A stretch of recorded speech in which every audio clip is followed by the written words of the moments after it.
Mabuhay, Pilipinas. My name is Jamie from MoveUp.app, and I'm incredibly excited to be your host for this session of Philippine Startup Week.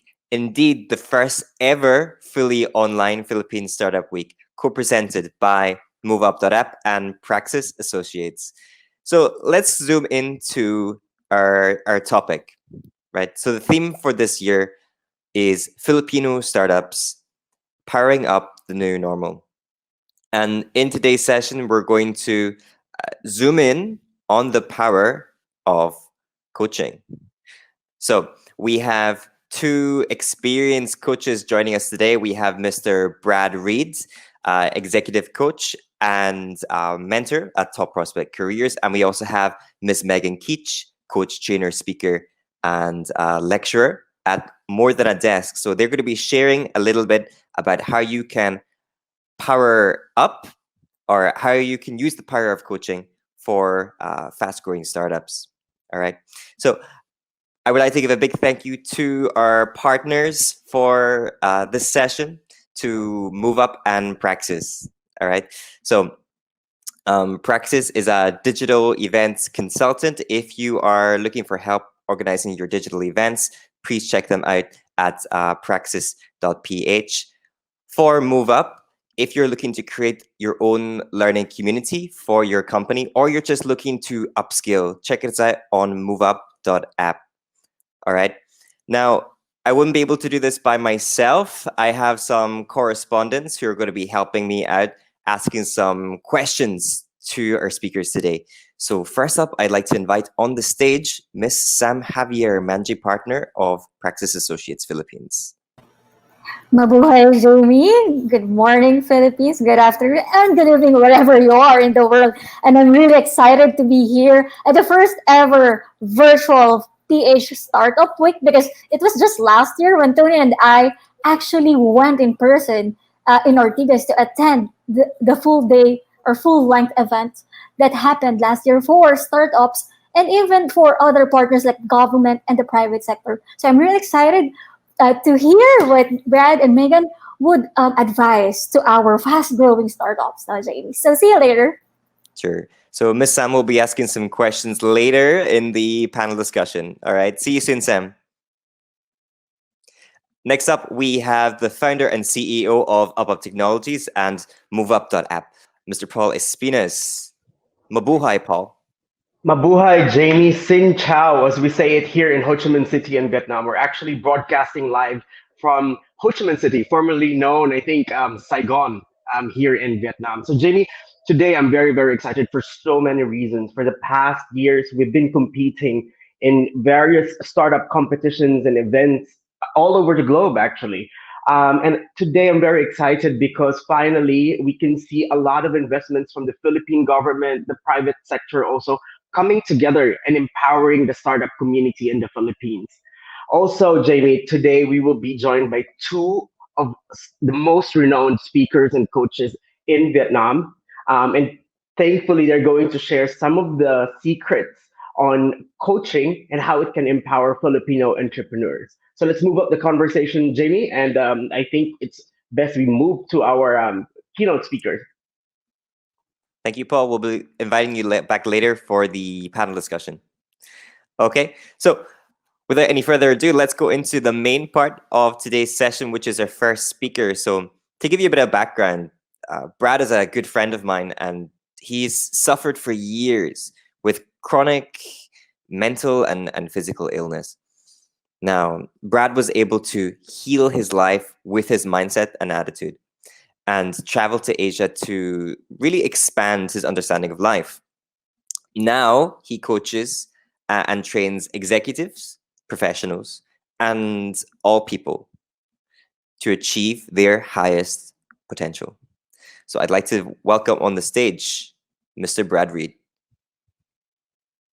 Mabuhay to Paul, and thank you so much for having me, my friend. I appreciate it a lot. It's nice to see you. You're welcome. Take it away, Brad. Okay, guys. We'll get straight into it. Lots of interesting stuff here to share today. And first of all, I just want to thank you all for trusting me for the next 20 to 30 minutes to speak. And congratulations on beginning your startup journeys. I know it's difficult and it can be complicated. And between Megan and I today, we hope to share with you the benefits of coaching and how it can help you achieve better results in your life and, of course, with your startup. So I'm just going to take a moment to share my screen and we'll get going. As you can see here, we're going to talk about the power of coaching for fast-growing startups. Really quickly, my name is Brad again, and I've done a lot of coaching for startups, for multinational corporations, for large and medium-sized companies. And it's interesting because the problems that begin usually in a startup carry over right into the formation and the building of the organization. So a lot of companies will spend quite a bit of money addressing problems that could have been addressed earlier on when the company was in a much smaller phase. So it's really interesting to work across the board from startups and small business right up to big multinational corporations and see the patterns and the problems that emerge. And it's also very exciting to be able to work with startups because they can be much more dynamic and flexible. They're able to pivot through areas which ways that big companies are not. So in a sense, it's a real challenge, of course, but it's also a privilege to be in a startup because it's an opportunity to make course corrections and changes as needed. I founded 2 businesses, Top Prospect Careers, which I did with my brother, and we do career consulting coaching. We do some business development coaching as well, in addition to Repurposed You, where essentially I do life and business coaching. And I'm also a freelance coach and trainer here in Ho Chi Minh City, and I do have some international clients as well. There's a reason I became a coach, and it isn't about me, actually. It's about the people that I serve.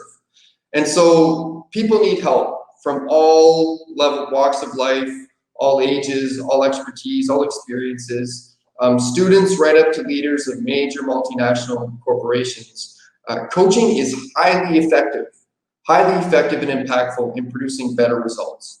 Not only better personal results, but far superior business results at all levels of organizational formation. And that starts with startups and moves up to multinational corporations. I've been a part of this process. I've seen this process happen. I've had significant coaching myself, which has produced profound results in my life and, of course, the businesses that I run.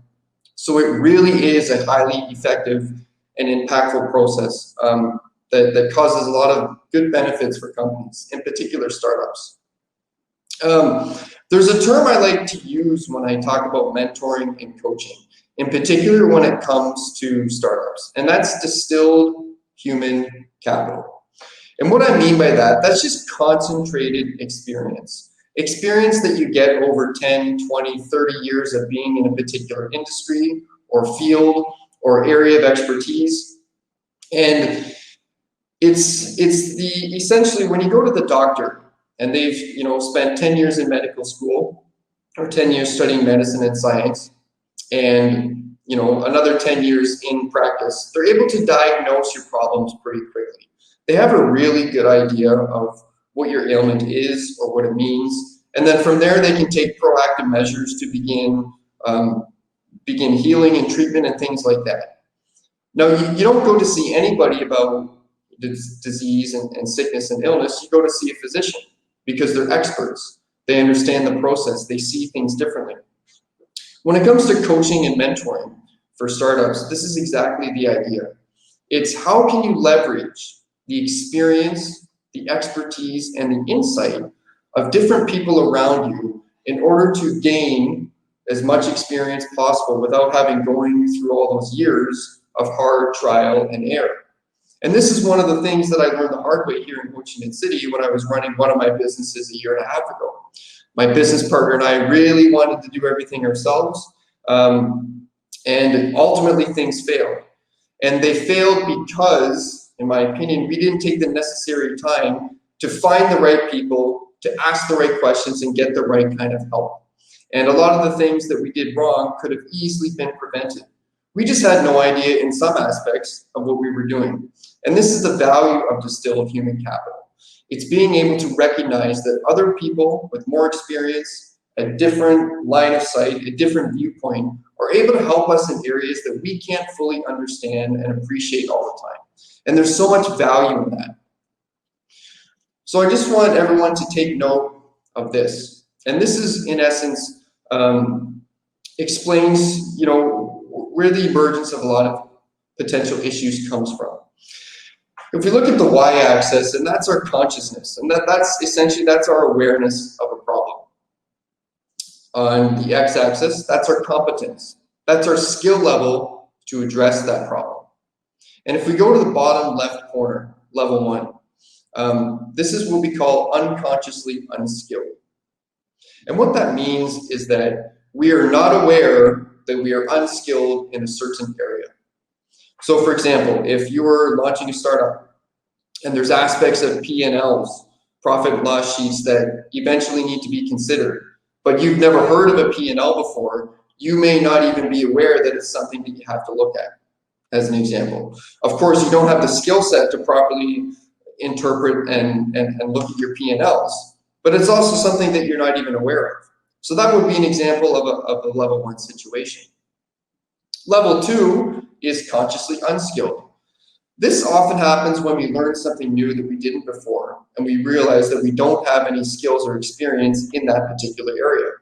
So a lot of times we can go to events or training programs, and we can be made aware of certain things in marketing or finance or strategy or recruitment, or we're finding our USP, whatever it may be, and we realize, oh my God, that's really important, but I don't have the skills, experience, or expertise to do it.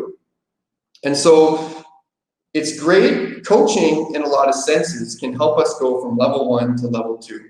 In particular, when you're dealing with mentors with a lot of experience, because they can very quickly, just like a doctor can examine you and determine problems very quickly, people with experience in business and who are trained as really good coaches can understand your startup, understand your strengths and weaknesses, and take you from a level 1 to a level 2 very fast.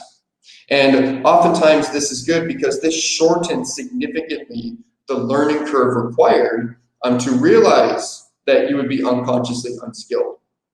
A lot of times, unfortunately, and I learned this the hard way, we do learn the hard way.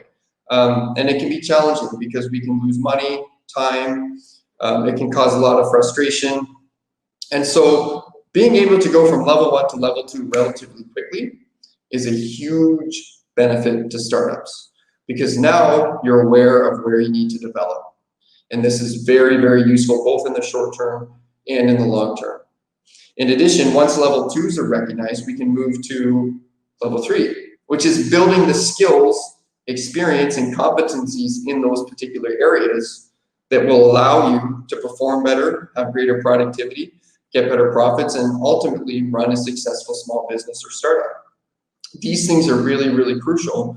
And some of my work, some of the time, is dealing with startups who need skill development in these certain areas, whether it be pitch refinement or presentations or sales, or it could be leadership development or strategy or vision or purpose. A lot of these areas are things that they didn't recognize they needed help in before. But thanks to coaching and mentoring, awareness was built. And then we can work on building the skill set required to improve performance at the startup, improve productivity, and increase your odds of success. So what we can do is then we can move to level 4, which becomes unconsciously skilled. And this is things that become second nature to us. This is things that when we do them long enough, it just becomes sort of, it just becomes a reflex, an instinctive reaction.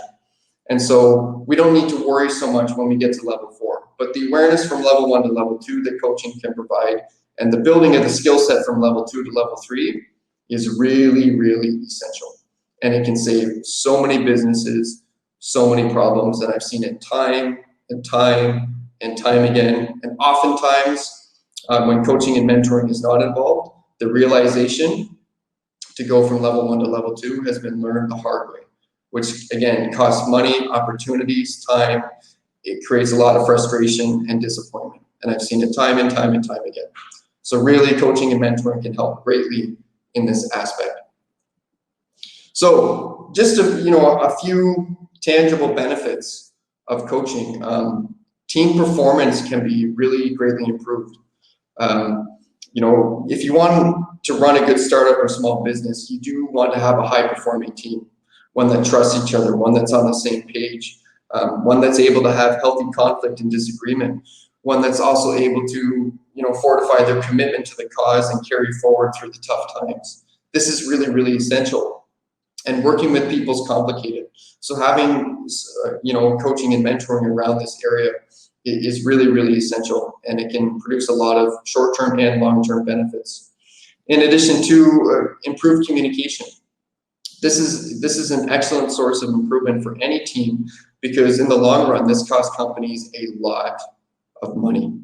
A lot of the reasons I get called into the bigger companies to do corporate training is around communication issues, and it costs them lots and lots of money, and it's an issue that wasn't properly solved in the early days of the organization. So later on, it's costing them thousands and thousands of dollars to deal with. Clarifying business vision. This is super crucial. This is something that, you know, needs to be addressed, and everybody needs to be on the same page when it comes to what the vision of the startup and the small organization is. It allows everyone to line up behind a common unifying purpose, which propels the momentum of the small business forward much more effectively. Increase investment.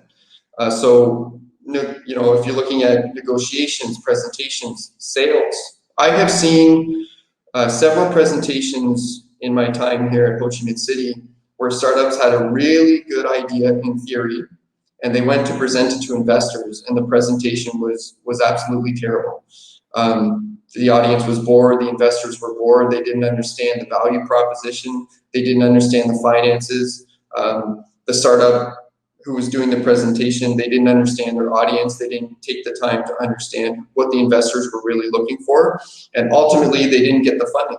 And it was really too bad, because these ideas were actually very, very good for the environment, and they weren't bad business ideas when you speak to the startups one-on-one, but when they went to present, they had no idea how to do it. And unfortunately, they lost interest from the investors, and they left really disappointed and upset. But again, you know, that's something that didn't need to be learned the hard way. Through skill coaching, you can learn how to present effectively. You can learn how to get your message across with a lot of confidence, and be clear and concise about what it is that the value you're adding to the possible investors, and how it benefits them, and of course what you're going to do to help see that through. So again, that was something that easily could have been avoided. Negotiations. This is something that's really new to a lot of people, but when you're negotiating terms of, with contracts, or when it could be a small acquisition of your company, it could be employment terms of a new staff member. These things are often, they're not common knowledge. They are skill sets that need to be refined and developed. And again, when they're not, it can cause a lot of problems. And I've seen it time and time again. I hosted a meeting last week, and the CEO of a small business, it's about 40 to 50 people here in Ho Chi Minh City, had no idea how to negotiate the merger and acquisition of the particular company they were involved in. And so part of the process was identifying, okay, step A, step B, step C, step D. And, you know, he was fortunately proactive enough to seek some help from some mentors and coaches in the group that we were running. And it turns out things are going on track for him. Sales isn't always intuitive to everybody. And so again, sales is a skill that can be developed. Again, a really important thing. Clarifying goals and visions. So you've probably all heard of KPIs and things like that, but you want to make sure that your goals are really clear on your team. So everybody's working towards the same thing, and everybody knows what their contribution is to the overall vision of the startup. You want to optimize business strategy. I mean, an idea is one thing, and taking it to market is another, and then building a business is a completely different challenge. Business strategy is not something that's overly intuitive to a lot of people, and so having coaches and mentors that can help you refine that, pinpoint the strengths in your current strategy, pinpoint the weaknesses, and go from there is tremendously useful. And the earlier you get your business strategy right, the more successful company they're on. Identifying purpose. Again, human beings are motivated by their why, and organizations are also really motivated by their why. A lot of things I do when I do leadership training and development is making sure everyone's on the same page for whatever it is that they're doing. And so when they come to work, they're dedicated and they know why they're doing it. They understand clearly the purpose behind why they're putting in this extra time, where it's going, what the real mission is, what the real vision is. And so again, this is something that coaching can help refine. And I've done this with both individuals and in small businesses, helping them clarify what their purpose is. So in addition, you can get, you can improve individual productivity, happiness, morale, and energy can go up in the individuals on the team and in the team itself. Legal planning, that's something that, again, hire a lawyer. I've seen several lawyers in Ho Chi Minh City since I've been here, and it's profoundly useful because I don't have time to go through all of the legal documentation to understand it, and I don't want to learn the hard way. So I just pay for a lawyer, and in a sense, that's in a way that's mentoring because I ask a lot of questions and they give me great answers. Coaching can minimize rework. So if you plan things properly and you execute effectively and efficiently, then you don't need to go back and redo the work that you've been involved in. It's much more easy to produce things that are effective and that produce good results if things are planned properly the first time. Minimize procrastination. So here's another thing. Motivation is a problem. We often put things back and we don't execute in a way that's efficient and effective. So it can cause problems in terms of productivity. Optimize recruitment. Here's one that my brother and I work with a lot at our business Top Prospect Careers. People will come to us and they will say, how do we hire somebody? How do we interview someone? How do we know who the right candidate is? How do we know how to screen talent? How do we know how to find talent? And again, this is important because when you think about this, if you're a team of, let's say, 4 people, and you want to recruit a 5th person, in essence, that person is going to make up 20% of your future team. So you want to make sure that they're a really good fit for your small, your startup and your small business, because they're going to be making meaningful and significant contributions to your bottom line and your vision and your mission. So you want to make sure you can go through that process with confidence, ask the right questions, and make sure you know how to attract top talent, retain top talent, and screen top talent. Really useful things. There's both tangible and intangible benefits when it comes to coaching. And so we're going to talk about some of the tangible impacts today. And so these are quoted from several studies that I have the sources for, but I wanted to condense it so it was easier to read.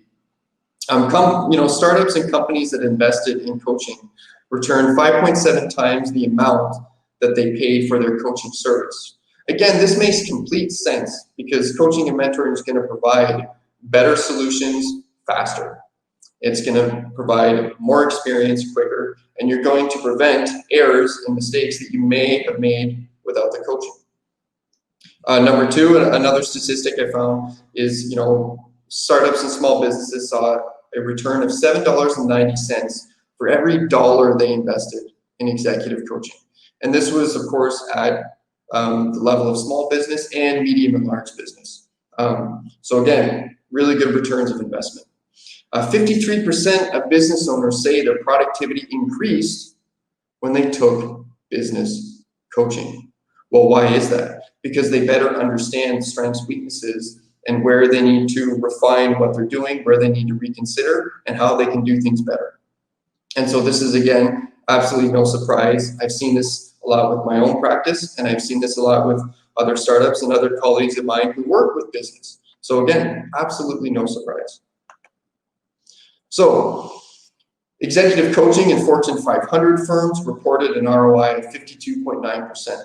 And the reason I wanted to report that is because if Fortune 500 firms are investing in coaching, there's a reason for that. They don't spend money arbitrarily. They don't spend money on things that they don't need to. And in particular, they're very, very strict in sort of the budgets that they have for training and development. So why coaching? And this is exactly why, because it's been proven time and time and time again that the ROI on executive coaching is really, really quite high. So in addition to that, inside of these Fortune 500 firms, there were significant intangible benefits for the business. So a tangible benefit is something you can measure, something that you can look at on the spreadsheet and say, well, this returned our investment of XYZ. An intangible benefit is not something you can directly measure, but you can indirectly measure. So they looked at things like happiness, morale, improved communication in the organization, which actually, if you look at the correlation between organizational happiness, organizational morale, organizational communication, even in small businesses and startups, the higher those things go, the higher the productivity and return, the higher the productivity and performance of that organization or team. And of course, the higher the productivity and performance, the higher profit that small business or company will receive. Lastly, a study of 100 executives found that coaching produced an average return on investment of nearly 6 times the coaching expense. And so it's very clear. I mean, if you look at small, medium and large businesses, investing in coaching is standard practice for them. It's absolutely standard practice for them. And some of the, the feedback I get sometimes is, well, they have the money to do it, so they're going to do it. That is true. They do have the money to do it, but there's a reason they invest in coaching. It's because it brings them strong returns of investment, greater performance and productivity, greater tangible and intangible benefits.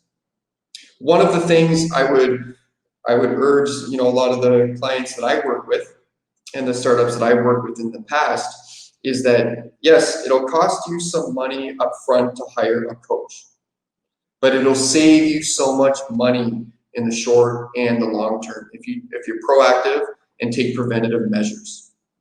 There's an old saying, and it's an ounce of prevention is worth a pound of cure.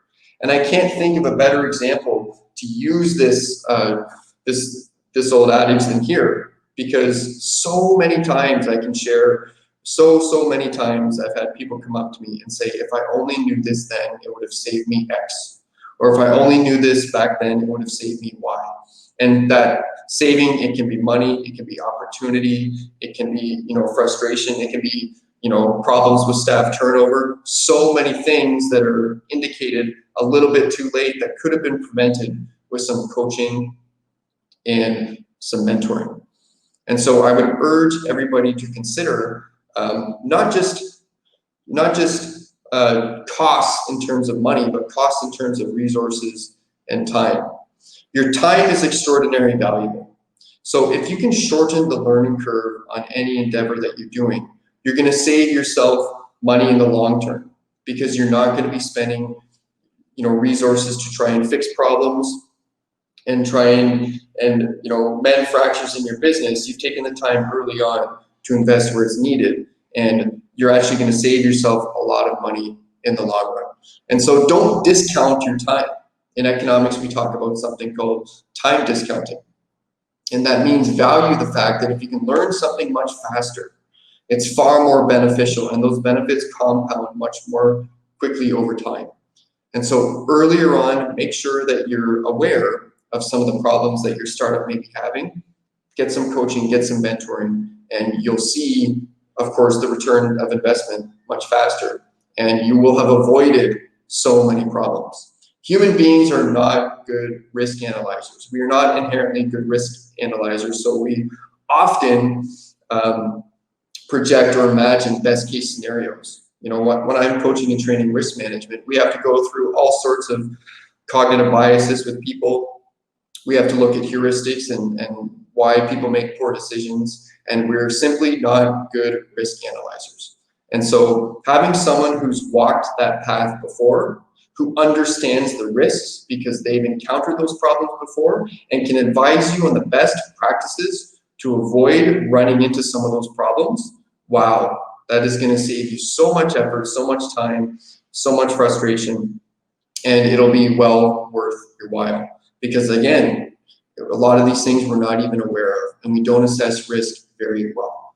The human brain was not designed to do that very effectively. So what does this mean for you as a startup owner or a startup team member? Well, you can save yourself money. You can save yourself time. You can save yourself stress and frustration. You can save your business. I've seen businesses fail when they really didn't need to, and it's quite sad. And some of them had really good ideas, but they made a few fatal errors in their decision strategies that could have very easily been prevented if someone with experience was asking them the right questions and driving them in the right direction. You can unlock more potential. So if you're solving problems early, or when they're not as big, you don't need to solve them later. So your capital, your in-house capital of people and resources doesn't need to be devoted to solving those issues. They've already been dealt with in a proactive way. So again, you can focus your energy on, sales and investment and taking things to market. So it really unlocks a lot more potential for you and your startup if you're taking a proactive stance on a lot of these things and being willing to get the help. And of course, lastly, you can improve your odds of success, which is a pretty clear takeaway from the rest of these. So my question is, what are you waiting for? And I wanted to get straight into some questions that I have actually asked startup founders before. I've seen these questions asked in some of the executive meetings that I'm a part of, and these questions are asked right up to the leadership level of multinational corporations, and they're good questions to consider. And of course, I don't know in particular who I'm talking to right now, the specifics, but these are questions that can be considered across the board, and they're really, really valuable. And so let's just go into it. So, number one, what are you doing to not achieve your goal? So everybody, sometimes what we do is we focus on all the things that we are doing, and it doesn't give us the creative capacity to look at the things that we are not doing. And so having a coach or mentor that can ask that question compels the people looking at the problem to take a step back. To take a step back and get some additional clarity on the context of the problem so they can see which avenues that they're not pursuing and how that can help. Number two, so imagine in 6 months your project fails. Why did it fail? This is something that I often teach in critical thinking and risk management, and it's called pre-mortem analysis or post-mortem analysis. And you want to imagine, because again, we are not inherently good risk analyzers. If you start a project, imagine why it may have failed. And if you have a team brainstorming ways that it may have failed, then you can be proactive as opposed to reactive. And you can put practices in place beforehand that allow you to prevent possible problems. So it gives you some anticipation into some potential issues. 3, do you fully understand the number one challenge you are facing? This is a great one, and I've heard this asked in boardrooms before, and there's a really famous quote by Albert Einstein, which is, if we fully understand the problem, then we already know the solution. And so a lot of times we think we understand the number one challenge, but we only have a surface level understanding. If we have a deep level understanding, the solution becomes much more clear. So coaches and mentors can give us the opportunity to explore things in a different context and see if we really do fully understand the problem. And someone who's been doing, business in your particular field for a long period of time will be able to have much more context on the industry and potential problems you may be facing, and can help guide you in the right direction. Number 4, if you say yes to this, what must you say no to? I see this in my coaching practice all the time. It's actually relatively easy to say yes. Human beings have something called the planner versus the doer bias. And I'm sure you've all experienced this. When we make this grand plan, we have all these goals, we have all these aspirations. We write it down, we share it with our friends, we share it with our family, and then we go to actually do it, and things are a little bit more difficult. And again, we're not good risk assessors. And so doing is always more complicated because things get in the way, schedules mess up, unexpected problems arise, all these reasons that we don't need to get into. But if you're going to say yes to something, it's really important to know what you have to say no to. And this is where purpose, clarity, and vision comes into startups and small business. It's what are you saying yes to, and more importantly, what are you saying no to? And this allows the whole team to focus, get clarity, and work in much better alignment to achieve more success, better results, and better productivity. And this is really, really important. One of the reasons that I've had 2 successful businesses and 1 not so successful, the 2 that were successful, we answered this question. What do we need to say no to? The first one, we didn't. We were trying to do way too much at once, and it wasn't very, very effective. So number 5, who is your ideal client avatar? Who are you really trying to sell to, or who are you trying to speak to, or who are you trying to engage with, or who are you trying to compel? Who are you trying to connect with? Understand your target audience very, very clearly. And again, coaching can really help refine who your ideal client avatar is. And I've done this with my businesses, and I tell you from firsthand experience with myself, it's worked wonders for me. It's worked wonders for people I've done this process for, and it's worked wonders for other people I've spoke to in the small business startup community. So it's very, very important. Number 6, what is your offer suite? Are you really clear on what it is that you're offering? And that's something that can get ambiguous and gray sometimes. I've heard, again, at some events that I've gone to, people have what they feel is an offer, but it isn't clear. And so investors or potential clients or potential customers don't really know what it is that you're offering. And I've seen this more than once, and most recently last week. So you need to be really clear on what your offer suite is. Offer suite is just the list of services or products that you offer. So be very clear on what that is. What is your unfair advantage, and how are you positioning it in the market? And so we always hear a lot of things about competition and things like that, but have you considered what your unfair advantage is as a startup? Meaning, what makes you uniquely unique? Okay, you need to go one level deeper. What makes you uniquely unique? Because in essence, every startup and small business is unique, okay? But what makes you uniquely unique, and how are you positioning yourself in the market to demonstrate that, okay? And is that reaching your ideal client avatar? So questions that you need to consider, and marketing coaching has, and sales coaching can really help refine this. And in general, business coaching can really help you get this together as well. You don't necessarily need to go to particular experts. A good business coach will understand how all of this can work together. What is your vision, mission, and purpose? You would be surprised at how many times I ask this question and the answer is not clear. And it creates a lot of problems because there's no alignment. Human beings are very tribalistic. And religions are popular, and politics is popular, and following this guru is popular, and that guru is popular, because we like to line up behind something. And if everyone is clear on their why and what it is they're lining it behind, then again, productivity soars. So this is really, really important. Number 9, this has more to do with recruitment. In business coaching, you want to consider who it is that's the best match for your team. Who is the ideal team player? And a lot of the times what startups and small business do is they do what we call reactive hiring, which means they wait until they have a need for someone, whether it be a marketer or a graphic designer or whatever it may be, and they hire off the needs, and they look at their skill competency, not their character competency. And so many times there's very high turnover in startups and small businesses because they hire off of skills, not out of character.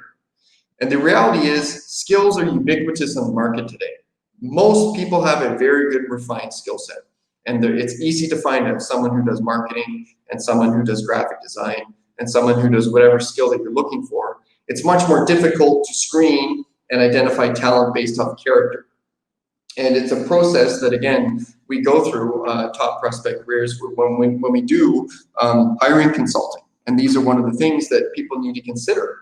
Because if you hire the wrong person or isn't a good match, that costs you time, frustration, and money down the road. Quite a bit, actually. We had a case a few months ago, and it cost the company $25,000. And we calculated that was the overall expense that they paid. And it was a small business, so that's quite a significant portion for them. So those are just some questions that I would like everyone here to consider today. And these are some of the questions that I ask personally when I've done business coaching, and I've had them asked to me, and I've seen them asked. I've seen them asked to leaders of multinational corporations. So these are very valid questions, and they're very practical. And if you can get really good answer to these, then you're going to be in a much better position to grow your startup and your small business and line yourself up for success. So we're done. And I think we have some time for some questions. So what I'll do is I will close my screen share and we can go from there.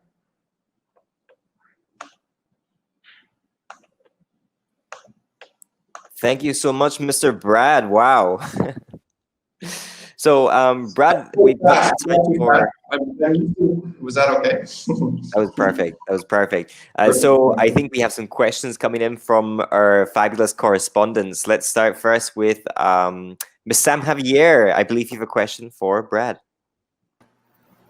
All right. Oh my gosh, I have lots of notes, Jamie. You know what? I'm teaching. Currently teaching organizational communication at the De La Salle University, and this is just perfect because I'm gonna share this with my students later in the day. So we've already saved a lot of time reading textbooks because Brad graciously presented them this very, very practical notes to us. And my question is this: what's a major competitive advantage a coach can provide for a startup? Yeah, for all of the startups or our company leaders listening today. Yeah, really good question. If you go back to the beginning of my presentation when I discussed distilled human capital, is you can shorten the learning curve, okay? And you can take very proactive measures which will allow your startup and your small business to not get caught up in the same mistakes that other businesses are.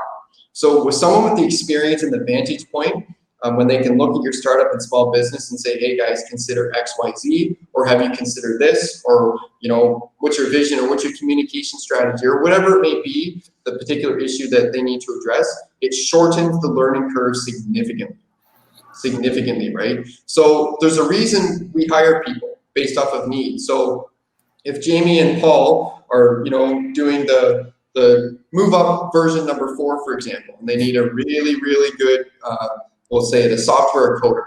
Paul and Jamie aren't going to go learn software coding. Okay, they're going to get someone who knows how to do software development. Coaching and mentoring for startups that's kind of the same analogy.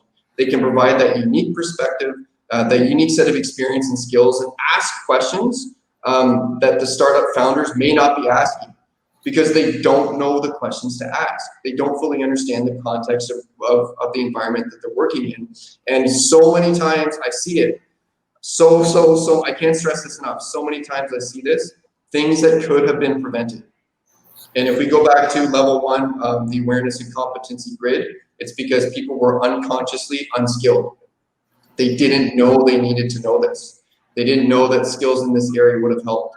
They didn't know that this may have been a problem. And so coaching and mentoring can really, really, really shorten the learning curve and fast track their progress towards success. Yeah, great.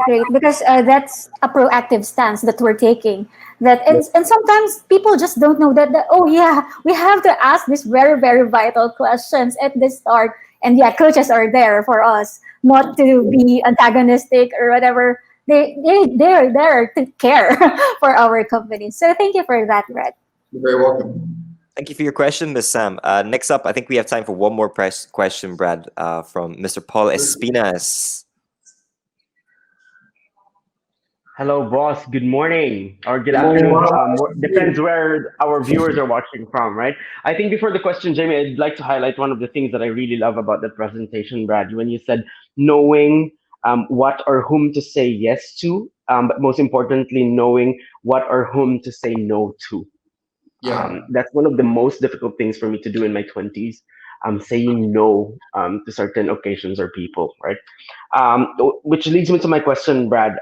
If there's one piece of advice that you'd like to share to our startup entrepreneurs who are watching right now, what would that be? I would say, first of all, be humble and recognize that there is so much that you don't know. And I wouldn't leave today's seminar going, oh, what is it that I don't know? Because you don't know, okay?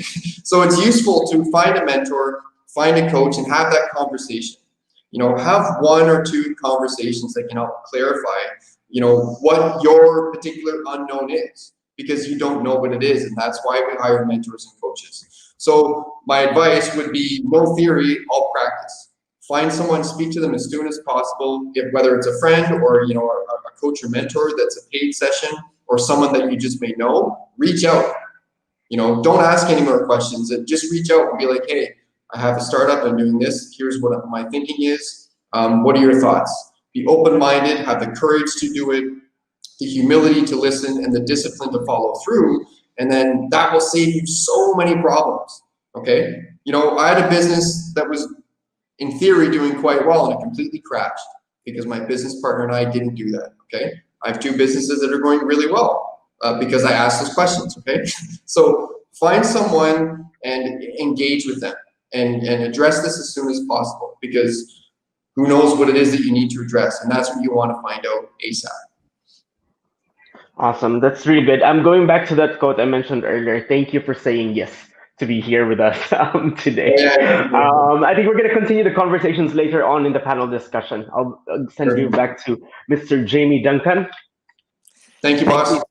Thank you, sir. So thank you to Sam, to Paul, and to Mr. Brad Reed. We will be inviting you all back in the panel discussion in just a moment. But before we proceed, I would like to give a big thank you to our partners. First of all, Move Up. With Move Up, you can train smarter, learn faster, and grow your business. Move Up is an innovative learning platform to develop your team's skills and secure motivated and engaged learners. So in Move Up, we have many quizzes, digital certification features to see the results of an individual team's journey. We also have rewards to make learning more fun and more interesting. So if you want to find out a little bit more, check us out on moveup.app, our website, to join our learning community. Learn, get recognized, and rewarded anytime and anywhere. Next up, big thank you to PRAXIS, our other co-organizer.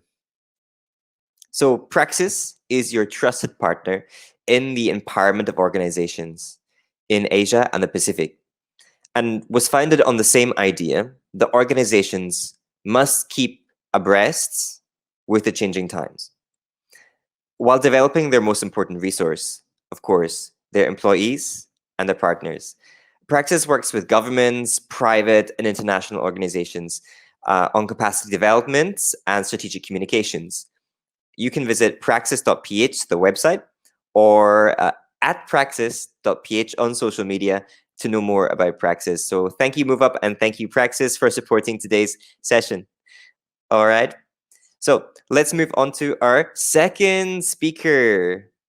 So to give you a bit of background, also a very good friend of mine, Ms. Megan Keach, is a seasoned coach, trainer, and educator for more than 10 years, and working with professionals as a professional coach. And she's also the founder of More Than a Desk. I'm sure she'll tell us more about that later. She has an MA degree in globalization of education and a background in education and business. Megan is also active in the community and has partnerships with NGOs like Mekong Club and WEAV.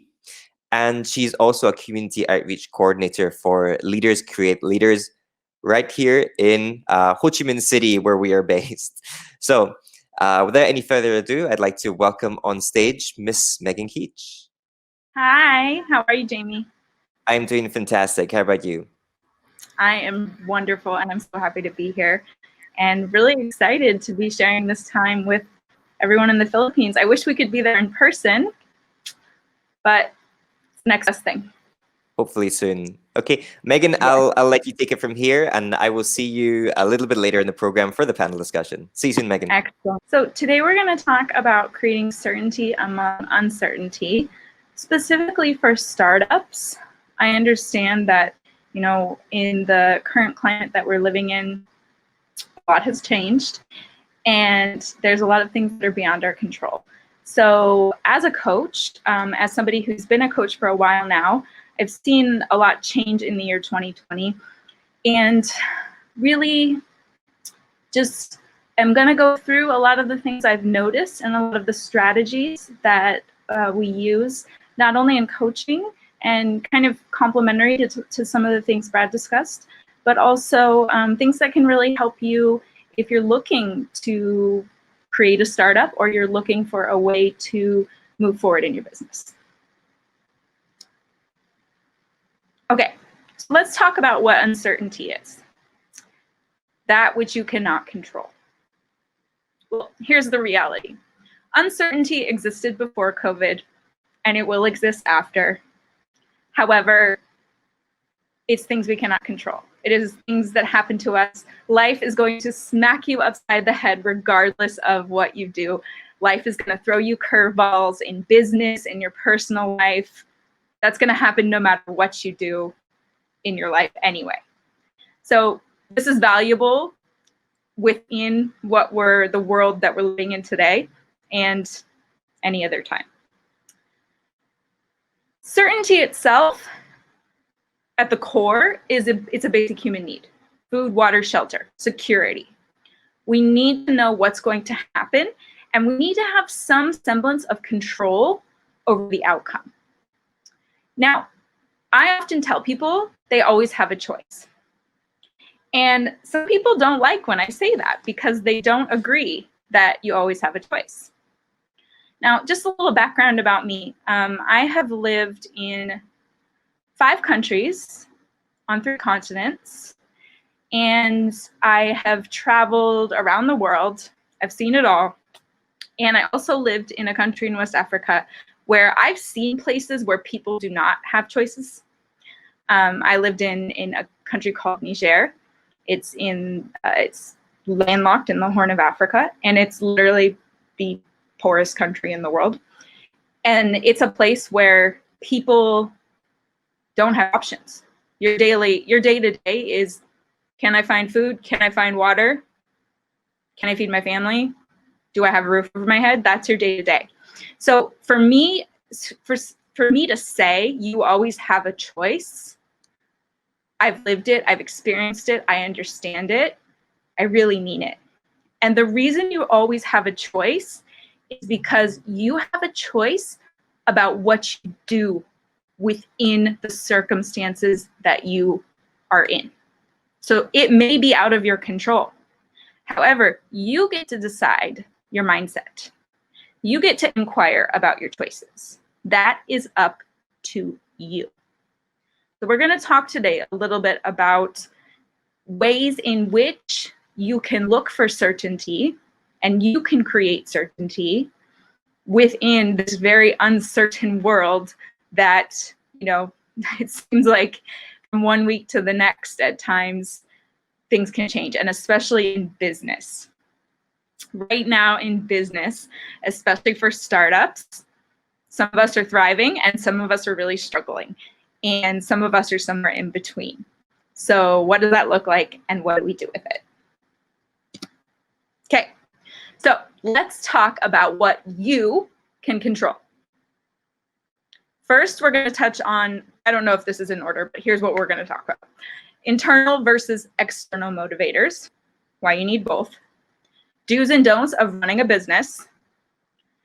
The fact that nowadays you don't have to spend money to make money. And the power of connection to create loyalty, knowing your audience. And then there's a word called pivot. My guess is you've heard it if you have anything to do with the business world. Pivot, pivot, pivot. Learn it, love it. Okay. We're going to talk about motivation. External motivators versus internal motivators. You need both.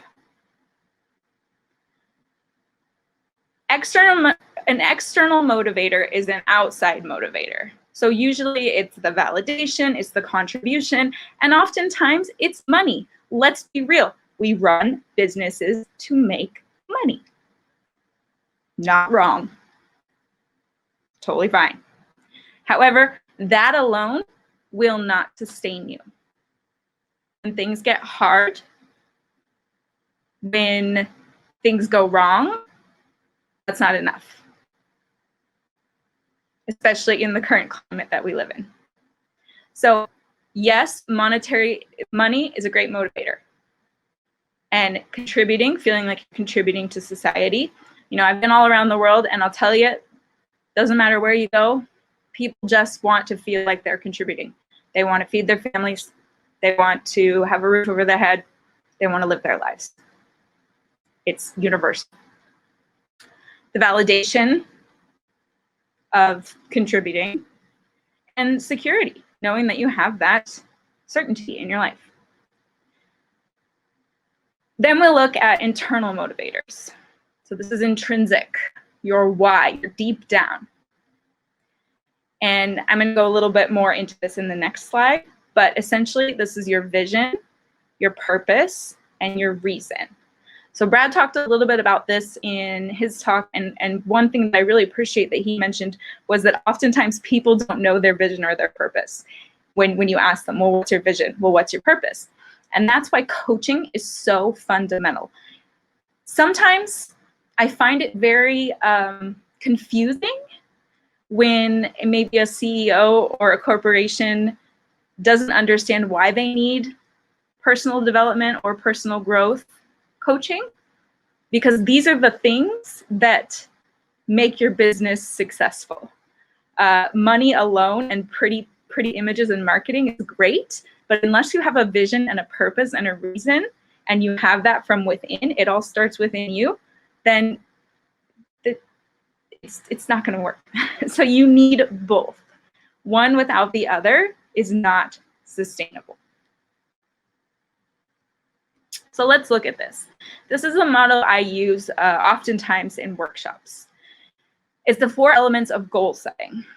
So essentially, this is all the internal stuff.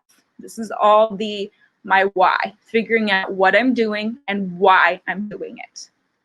You need a premise, essentially your foundation. What is my foundation? Where am I going? Now, oftentimes people get premise, which is vision. Oftentimes, let me say that again. People get vision confused with purpose. So, vision is your future. Vision is where you're headed. And if you don't know where you're headed, your team doesn't know where you're headed. Your clients don't know where you're headed. If you don't have that, then it's really difficult to create a culture with communication, connection, those internal and external motivators, not only for yourself, but for your team. Purpose, on the other hand, I'll talk more about that in a minute, but that is from past and present. Okay, let's go on to reason. Reason is your mindset. When I say you always have a choice, the fact is, it's a matter of what are you willing to do to get there? How far am I willing to raise the bar? What am I willing to sacrifice in order to get to where I want to be? That's what my why is going to drive me for. And that's what takes us to our why. Purpose. Okay, so like I said, premise, your vision is looking forward. Your premise, your purpose, your why, it's already there. You just don't know it. Maybe you do know it. You may not know it. That's why you need a coach. We're not going to tell you what your premise is because you already know. I'll tell you a short little story. When I was in my 2nd year of university, I got stuck. And I had gone to university, I was the first one in my family to go to university. And they, nobody was really giving me any direction, and I just didn't really know what I was doing. And I was part of psychology, and they had this program that was very like statistical and data driven, and that's not how my brain works. And so I had dropped multiple majors, and I came home for the weekend to see my parents. And we were sitting in the backyard. It was Sunday. I was going to go home back to school that afternoon. And I'm like, I don't know what to do. I was feeling depressed. I was in what they call the sophomore slump. And I looked up at my parents and I went, I should be an educator. And my parents both looked at me and they're like, you've finally figured it out? I'm pretty sure my mom said, duh. But like, it was one of those things where it clicked. I had always done stuff where I'm active. I have always done stuff where I talked with people. I've always done stuff where I supported kids or people younger than me. I was a swim teacher. My first jobs all had to do with education. And so I immediately ran inside and I got online to look at the College of Education for, what was it, for counseling, for school counseling. And that's how that happened. And if you look back at everything I've done in my life, it all adds up to what I do now. It's always been there. I just wasn't aware of it. And so you have to connect the dots. And that can take time, and that's okay. But you have to connect the dots. What is it that I truly, deep down, love? What is it that gets me out of bed? What is it that makes me feel like I want to get out of bed rather than I have to get out of bed? That's purpose. And you've already got it. And that's why coaching, especially for business, is so important. Vision, equally important. However, vision can be created and can be molded.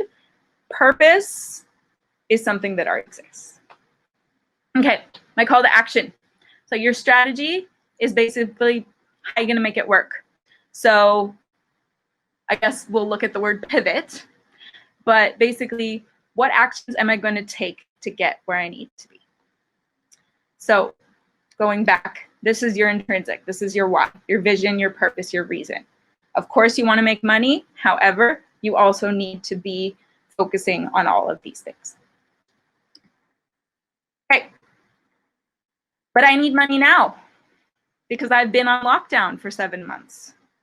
Okay, I got you. I feel you. The world's hurting and it's painful. Myth, you have to spend money to make money. Myth.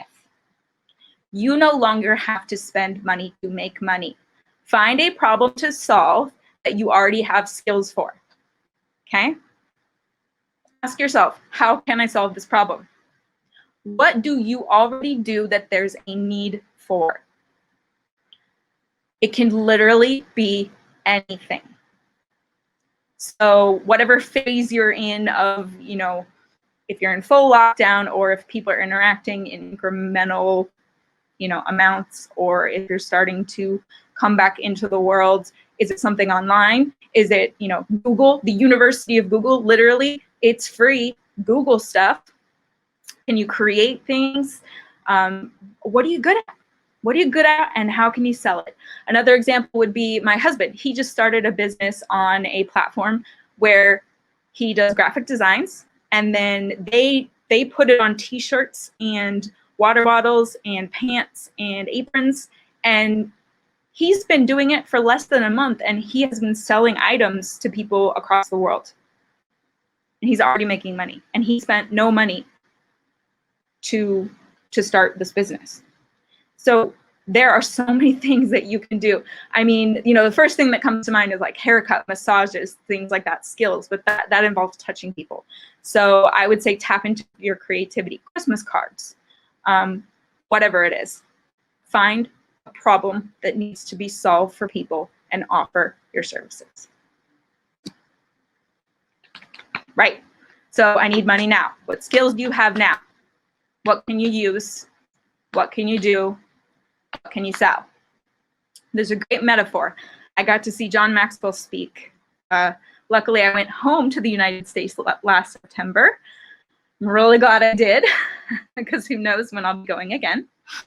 And he gave this amazing metaphor for, I don't know, if you don't know who John Maxwell is, he's leadership guru, has amazing books, all the things. He's been around for decades. Okay, so here's the example. If you go outside every day and with an axe and you take one chop at a tree, what eventually happens? You chop down the tree. Okay. However, if you run around whacking random trees, you're not really going to get anywhere. Or if you hit the tree with a baseball bat, nothing's going to happen. So pick one thing and focus on that. Find your tree. Now that in itself can be a process. You may have to whack a few trees before you find your tree, but find your tree and start chipping away at your tree. Okay. Say you're already in a startup. Say you already have a skill, or say you are growing and creating something that you want to do. Here's some do's and don'ts in this current climate that we're living in that I recommend to you. And this is from my own experience. And this is from also just talking to my clients. I have clients around East Asia and in the West. A lot of people who have startups and who run businesses. Get over yourself. Check your ego at the door. You're going to fail. You're going to get kicked. You're going to get knocked down. You will be okay. If you fail, you didn't lose anything. You just gained more experience. Listen to yourself. When you get that feeling in your gut, either that this is good or this is bad, listen to it. Don't let your brain talk you in or out of it. Listen to your instincts. Okay, check your ego, but also be confident. You got this. You are capable. You can do it. Make friends with fear. Fear is not bad. Fear is hardwired in us to protect us. Fight, flight, freeze. Is that a tree or a dinosaur? Okay, what do I need to do? Oh, tree. Okay, don't need to run. Fear is not bad. Fear can be used as a motivator. Make friends with fear. Embrace fear. If you resist fear, you only give it more power over you. Study people. Study people that are doing what you want to do. Now, what I was talking about, if you need money now, start making those Christmas cards. Do what you got to do, right? If you got to work 3 jobs, do what you got to do. We've all done it. VIP Kids was where you can teach English online. That's where I started when I quit my job. I now am working with a university in the United Kingdom. Okay, you gotta start somewhere. So study others and know that it's going to take time to get where you need to be. But if you need money now, do what you got to do. Pay attention to what others do well. Don't compare. Theodore Roosevelt, comparison is the thief of joy. Don't compare. Somebody's middle, don't compare your beginning to someone else's middle, okay? Everyone's a beginner in the beginning, and that's okay. Also pay attention at what not to do. When you see examples of things that rub you the wrong way, maybe you get a marketing email and you're like, ew. Pay attention to that and be like, that's not how I want to run my business. Okay, don'ts. Don't resist hard things. You can do hard things. When you have a comfort zone and you want to expand it and move into something else, the hard part is taking the first step. So many coaches will tell you, oh, you have to, you absolutely 100% have to, you have to just leave your comfort zone. No, you have to take a step, which is the hard part, and then move into the new comfort zone to create it. Don't resist the hard stuff, embrace it. Don't be overly aggressive. Right now, I've seen it a lot. People are desperate, and I get it. We need to put food on the table. We are living in a world that is very different than anything any of us have known in our generation. However, don't be overly aggressive. It can read as desperation, and people do not respond to that. Don't lack confidence. Be confident. Don't subscribe to a formula or package. Do not buy in to those. I'm not going to name any names. However, I do have a client who did this and regretted it. Spent $5,000 and got the, thing, all the things, and we'll set it up for you, and you'll have a business in 2 weeks. That doesn't happen. There is no magic bullet. You're not going to have a thriving business and make 100K in 2 weeks. Those people, no, don't do that. Don't expand too quickly. If you have some success, great. However, go back and look at any franchises or businesses.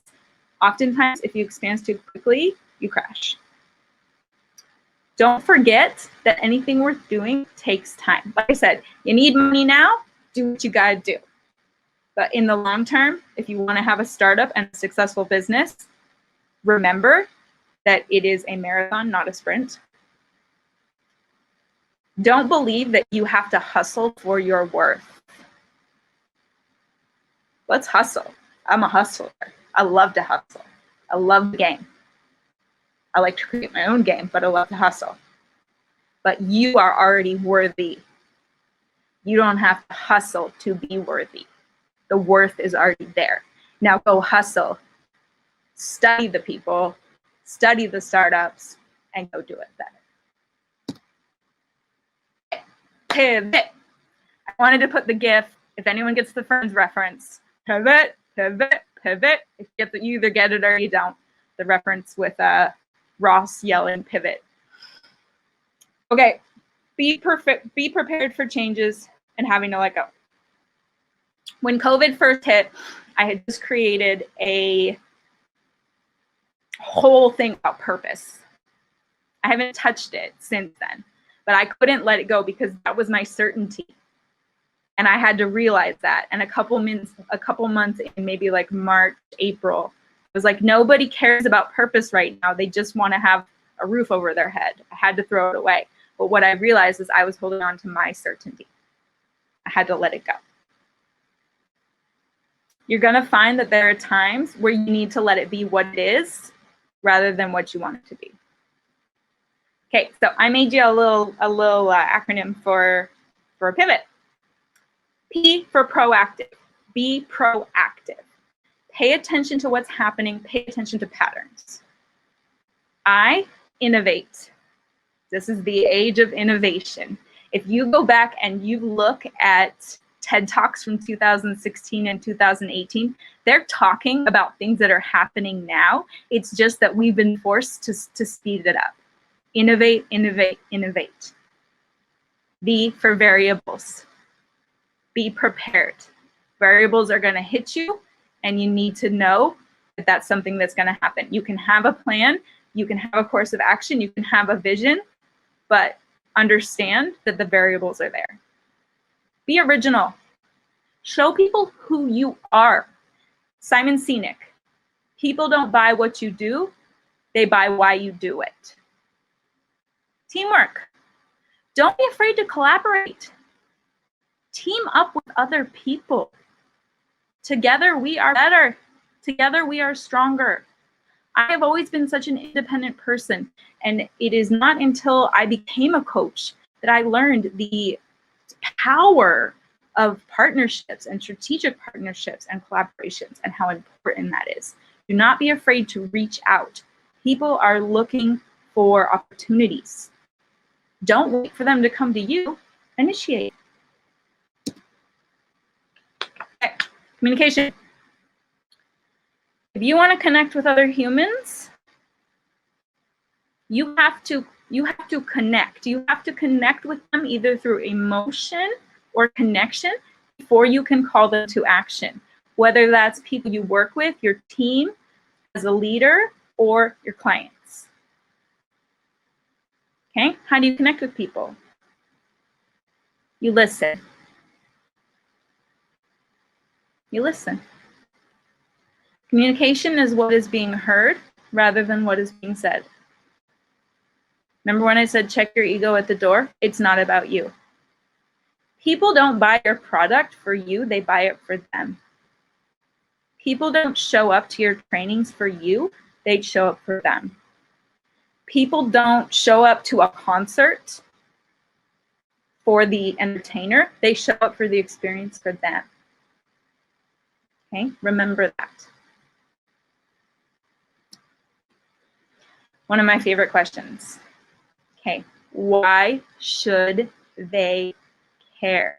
Know your audience. So this actually comes from a critical thinking side of coaching.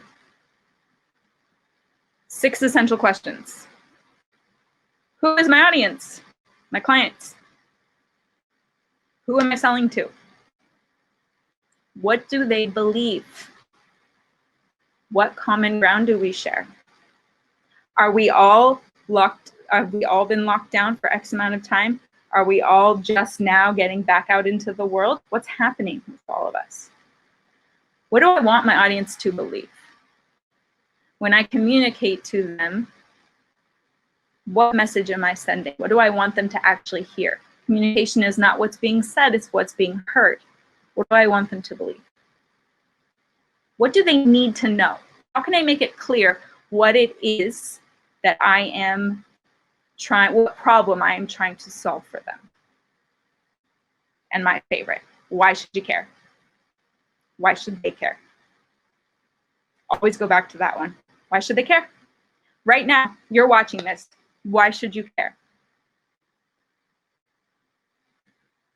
Okay, that brings us to the end. So I'd love to keep in touch. I will admit I have a soft spot for the Philippines. I've traveled quite a bit there.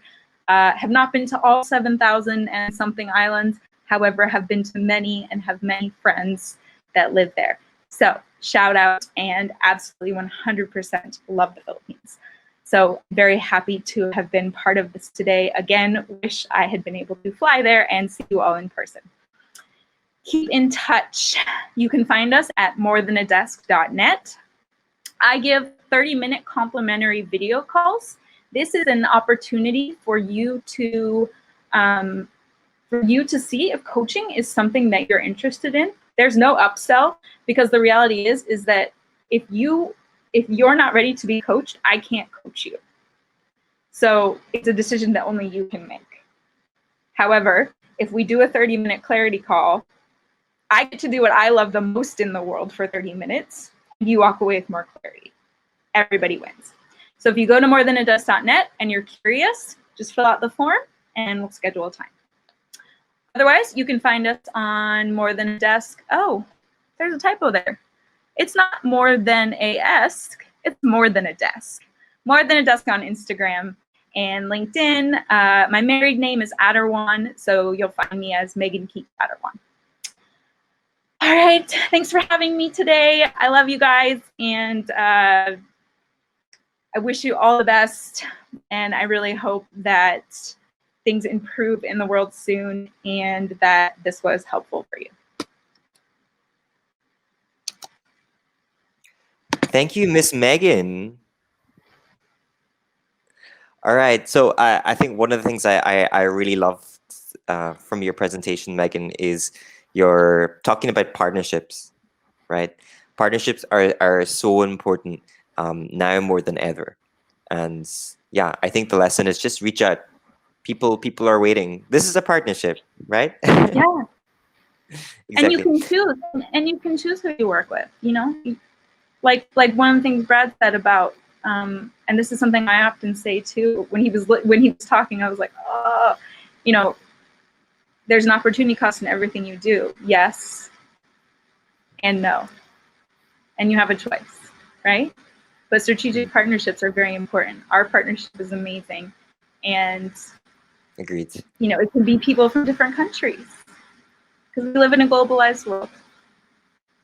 Agreed. So even if the economy in the country that you're living in is hurting, it doesn't mean that you can't do business beyond that. Exactly. So for everyone watching in the Philippines, please reach out to Megan for partnerships. Strain All right. Vietnam, so come on over. Anywhere in the world. Okay, let's move into the panel discussion segment. So I'd like to invite back on the stage Mr. Brad Reed, our other panelists, and our speaker from earlier. We also have Mr. Paul Espinas and Ms. Sam Javier.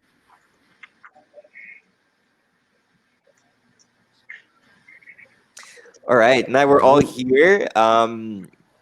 I think maybe Paul, would you like to kick off the panel discussion with a question for Megan and Brad? Yeah, I'll just address Megan's wish earlier. Next year, if we're invited again by the Philippine government for Startup PH Week, we're gonna fly you to Manila. That's a commitment, a live commitment that we're making for Brad and for Megan. Thank you so much for saying such nice things about the Philippines. We have really beautiful islands and definitely very beautiful people. A lot of them are watching us right now live. Jamie and Megan's talk, I love the idea of having knowing your premise, your vision, and identifying and knowing that your journey is unique and there's no need to compare it with anything or with anyone. Right? Um, yeah, very, very powerful talk, Brad. Megan, I am so thankful and proud that I am starting to be your good friend. So to kick off the panel discussion, as Jamie said, we have a couple of questions. I'm very action oriented. Megan mentioned earlier about like thinking and then also like being action oriented. So I think my first question would be, what do you do when you don't know where to start? Because as startup founders, there's so many uncertainties, and you always have that roadblock. Like, what do you think is the best way to do when you don't know what to do or where to start again in certain cases?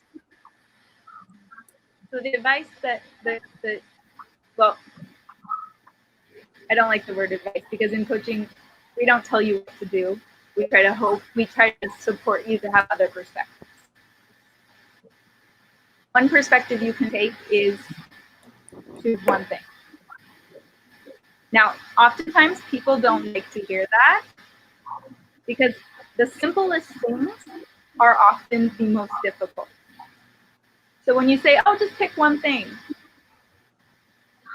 sounds a lot easier than it is. However, it works. One thing, pick one tree. Start with one thing. Whether it's reading a book on graphic design or whatever it is, one thing. Because if you start doing too many things, you're spreading yourself too thin and you're not going to get clarity on anything. Start with one thing, even if it's small, because one step is all you need. Show up for yourself. That's the first step. Awesome. Super. What's your take on this one, Mr. Brad Reed? Yeah. I won't add or take away from that one. What I would say was things unravel as you go. So, planning's important. Execution's far more important. So if you're going to pick one thing, go ahead and do it. Because oftentimes people come to me in purpose coaching, for example, and say, I need to know my purpose before I start. It doesn't really work that way. Things unravel as we go. So if you're going to start reading, or you're going to start networking, or you're going to pick a product or whatever it is, the process emerges when you start to engage with it. So if you have, a 15-point perfectly executed plan, who knows what's going to happen until you start, or perfectly planned or outline plan, who knows what will happen until you start to execute. So pick something and just go with it. And I would also say, this is where the mentoring aspect comes in. Ask, seek help, get some guidance, get some mentorship on these kind of things, to see if your plan of action is cohesive, if it's relevant. Set some SMART goals. So set yourself up the best you can before you take action, but then of course, take action, do something. I think, Brad, that links very well to Miss Sam's question, which you have. Miss Sam? All right. This question is actually, well, originally for Megan, but both of you can answer this one. How do you know when you need to pivot? Because that the particular moment when you feel that, oh, yeah, I need to pivot. When do you feel that? Maybe Megan, you can start with this one since you talked about the pivot acronym. So when you need to pivot is you pay attention. You pay attention to what the needs are. So it goes back to it's not about you, right? It's about your clients. It's about your audience. It's about who you serve. So when you start to see that what you're doing is not being received or what you're doing is not working, okay, we need to pivot. I'll give you an example. This is a very concrete COVID example. However, so in the first wave of COVID, we just got hit, and it was like we had all these in-persons, and then all of a sudden they were all canceled, and we're all like, what do we do, right? Pivot. Okay, it took some time, and eventually we got there. Then we had the second wave come. It was small in Vietnam, but it came. When we saw that that was possibly going to happen, immediately the pivot was, okay, we're going to prepare everything online. We're going to prepare to work remotely for everything. And that way we have a plan in place. We've adapted, we've innovated, we've created, we're working together as a team. Everything is prepared. We've pivoted, and we know that regardless of what happens, we have a plan. And so in my case, we're talking about coaching, and we're talking about providing a service, not a product. However, it could also be whatever it is you're selling. So let's say, for example, the retail sector has really been hurting a lot, right? Retail stores are closed in most countries. You can't go into stores and buy things. So what are they doing? They're having huge sales. It's innovating. It's adapting. It's whatever it is you need to do in order to create something that is going to generate income in your business. And there's not one magic answer, because country by country, place by place, industry by industry, it's changing. However, when you realize, okay, like when I realized in the very beginning, okay, nobody cares about purpose right now. All they care about is, am I going to have a job tomorrow, right? Do I get paid this month? Let's put that purpose aside. Let's pivot. And let's talk about creating certainty among uncertainty. Because that's what people need right now, because they're afraid. So it's that intuition. It's paying attention. It's not, it's letting go of your ego. It's understanding that, oh, I made this plan and I have to see it through. No. Pivot. Thank you. Yeah, I couldn't agree more, Megan. We need to have flexibility, right? Sure. Mr. Brad, do you have anything to add in this one? Not so much to add. I would just say when it feels like you may consider pivoting, start to consider pivoting. Okay. I wouldn't wait. Give yourself more options. Don't wait so long. So I'm not going to add so much more to what Megan said.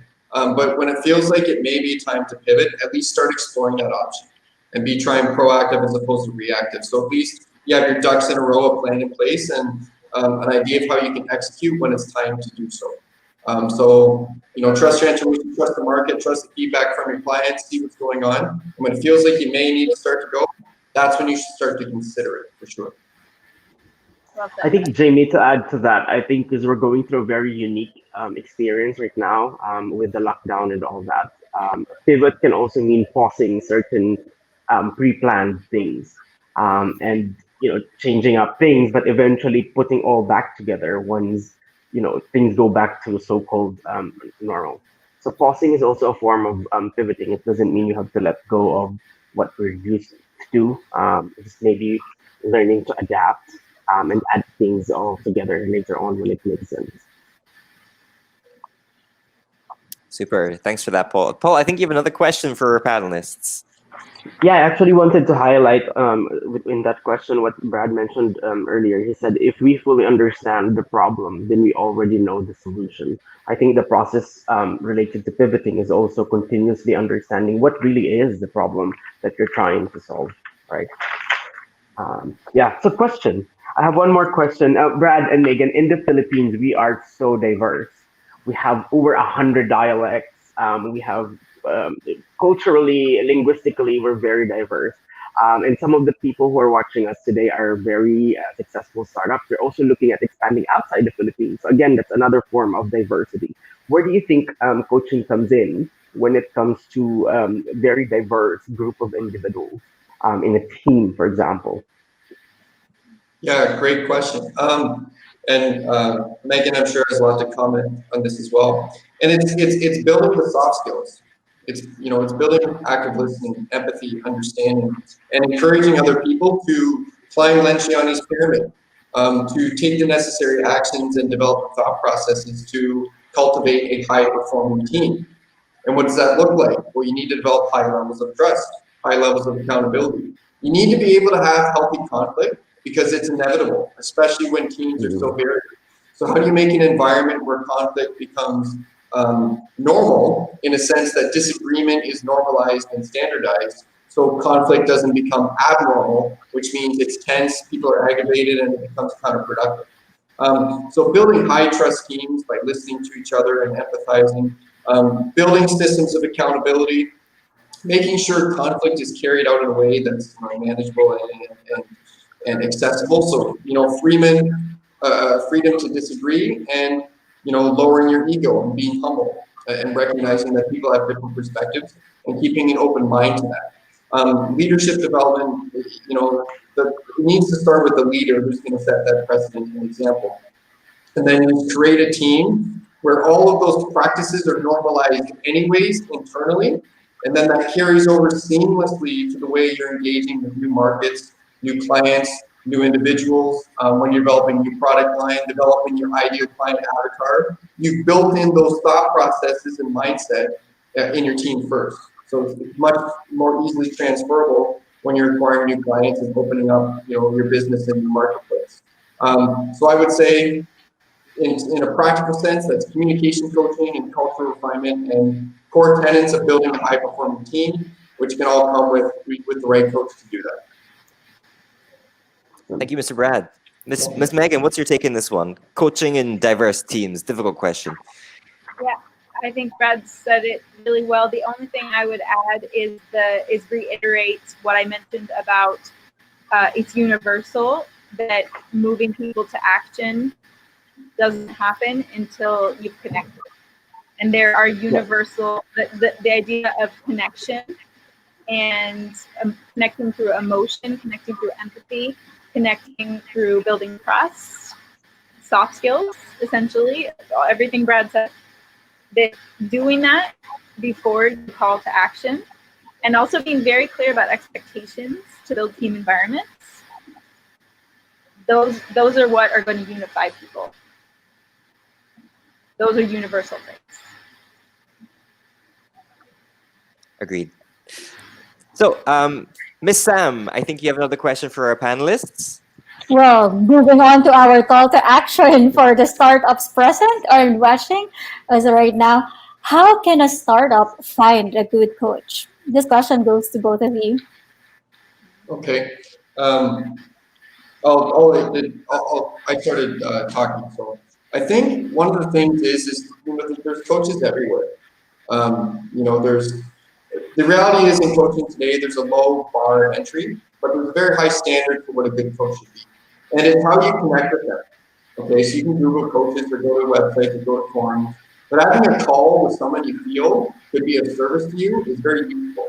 And if after the call or after the consultation you feel empowered, you feel challenged, you feel like you're now thinking in a way that you hadn't thought of before, and you can experience real value from the exchange before you hire them, I think that's probably a key principle.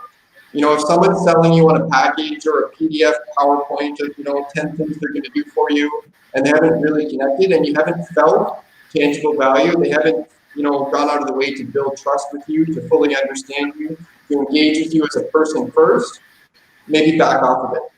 When you're, finding a coach, make sure you feel good with them, and make sure that you feel tangible value having left the conversation. Even if it's just, I never would have thought of that. That sounds good. I feel like this person supports me and they got my back, and for sure, we're going to do some great work together. Lastly, find a coach that really believes in what you're doing. Okay, that's really, really important. The synergy between coach and client is super, super crucial to progress. So find a coach and mentor who really believes in what you're doing, and trust your feeling on that one. Okay, that would be my answer. So my answer isn't Google it. I don't think that's maybe a good idea. But the connection, build the connection first. Yeah, great. How about you, Megan? How can we find a good coach for your startup? Apart from obviously just footing up your Brad. Of course. Brad, nice details are, available to you. No, I really truly believe that because coaching is a partnership, that it has to be a fit for both client and coach. Whether that's a one-to-one or a team or a corporation or whatever that looks like. And when it comes to, at least when it comes to my own personal practice, if it's not a fit, I'm happy to refer people, but it has to be a fit. And the reason it has to be a fit is because coaching, it's not mentoring, it's not consulting. It is a much more connected process. Not to say that those other things aren't equally as important, it's just different, and they often are confused. When it comes to coaching, you need to, just as Brad said, you need to feel safe with that person. And likewise. So also the coach needs to feel comfortable with the client. And if that's not the case, it's not going to work. You're going to go round and round and round in circles. The other thing is there's kind of this thing in the industry where, and actually it's on my website, the copy paste coach. And you see it a lot. And you see like it's one of the things I talked about in the do's and don'ts. It's like, here's this package. And then you go on Instagram and you see it over and over and over and over and over again, right? It's like the copy paste. And if you're seeing that, then 9 times out of 10, you're not going to get somebody who's going to focus on your needs. They're not going to put the focus on you.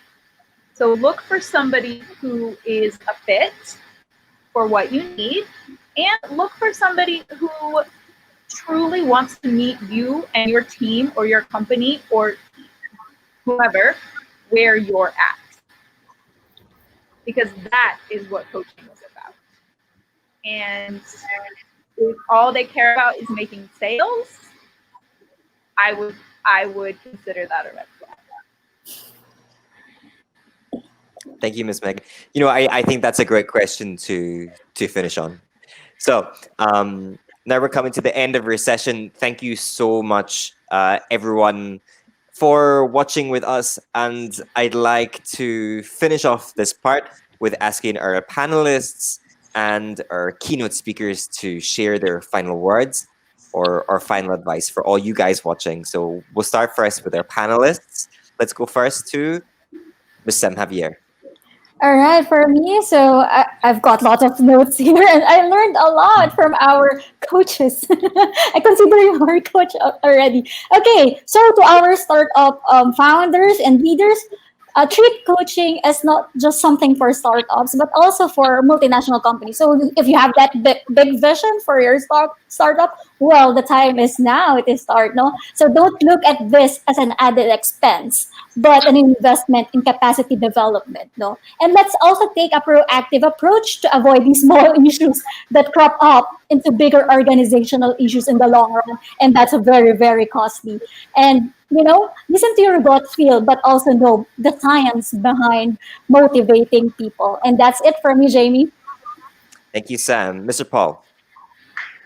Jamie, I think I want to address the young Filipinos who are watching us today, specifically the entrepreneurs who are braving, the path of becoming, opportunity makers in the process of fulfilling their visions as individuals, right? Nobody will ever understand how difficult your journey is going to be. In what we're listening to Brad and to Megan, I wrote this note to self. And this only shows how powerful this conversation we have today. It says, I will succeed in the process. I will fail here and there, but I will stand up. And because I'm worthy, I will succeed. And I think you can do that by having the right mindset and the right partner that in your journey as an entrepreneur. Coaches can be definitely one of them. Thank you, Paul. All right, let's go next with Mr. Brad Reed. What's your final message for everyone watching in Philippine Startup Week? Thank you so much for having me. I appreciate Sam and Paul and Jamie and the team for having me on this panel. Much gratitude to all of you.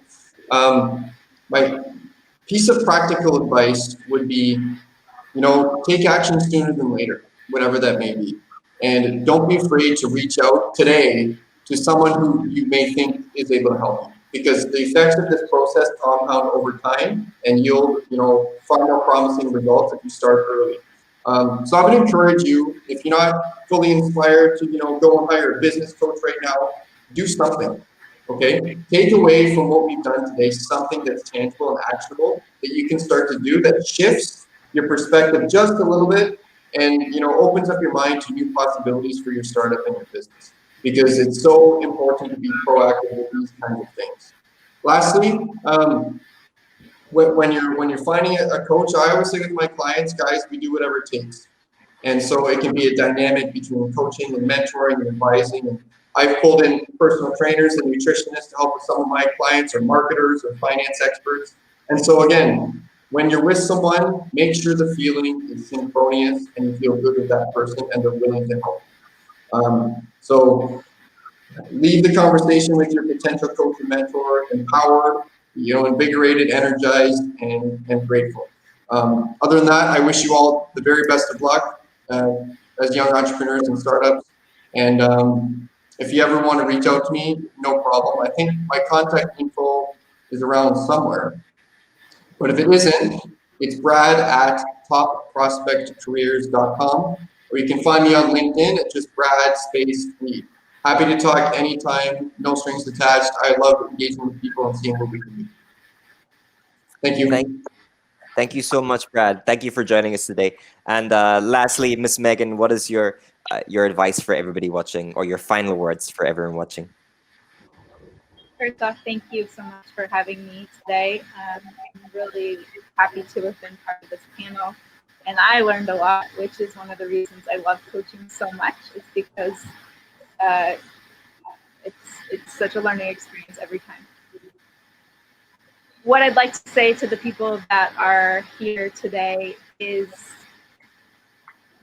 trust the process. Do what you can with what you've got. When things are hard or uncertain, the only way is through.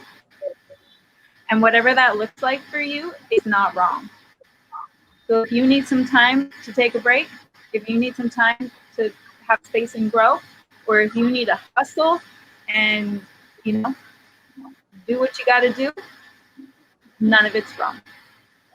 Whatever that looks like for you and whatever circumstance you're in right now, you have a choice. You are capable, you are worthy, and you don't need to prove that to anybody. So remember that you have a choice. Remember that you can do hard things. And remember that you're capable of so much more than you think you are. And if you need a reminder, find a coach. Thank you, Miss Megan. All right. So thank you to Mr. Paul Espinas, Ms. Sam Javier, Mr. Brad Reed, and Ms. Megan Keach for joining us for our session today. Okay, guys. There are, of course, other sessions as well in Philippine Startup Week. So I'd like to give you a little bit of information on that. Okay. So to see other sessions in this program, you can head to www.phstartupweek.com to see the schedule. And if you have not yet registered, register on the website. All right. So check out the website for some more information. And with that, I'd like to close with a couple of words. So originally, I come from Scotland, and I've been in Asia for a couple of years now. And among the things that I love about this part of the world is the diversity and the energy, right? And I see the uniqueness of Filipino leadership because Move Up is a Filipino-owned company. And one of the things I love about the Filipino people is the sense of community. And I see this when I work with our Philippines team all day, every day. Sam and Tony and Paul. This sense of oneness, this sense of community, as our speakers mentioned, can resonate with partnerships, both internally and externally. So I guess finding the right coach and enabling coaching within our teams, that can be partnership. Because coaching is partnership. So thank you to Paul, to Sam, and of course, a big thank you to Brad and Megan for sharing today. And the biggest thank you goes to you guys for watching. I hope you found today's episode useful. And on behalf of the partners and organizers, thanks again. My name is Jamie Duncan from Move Up. Thank you for watching.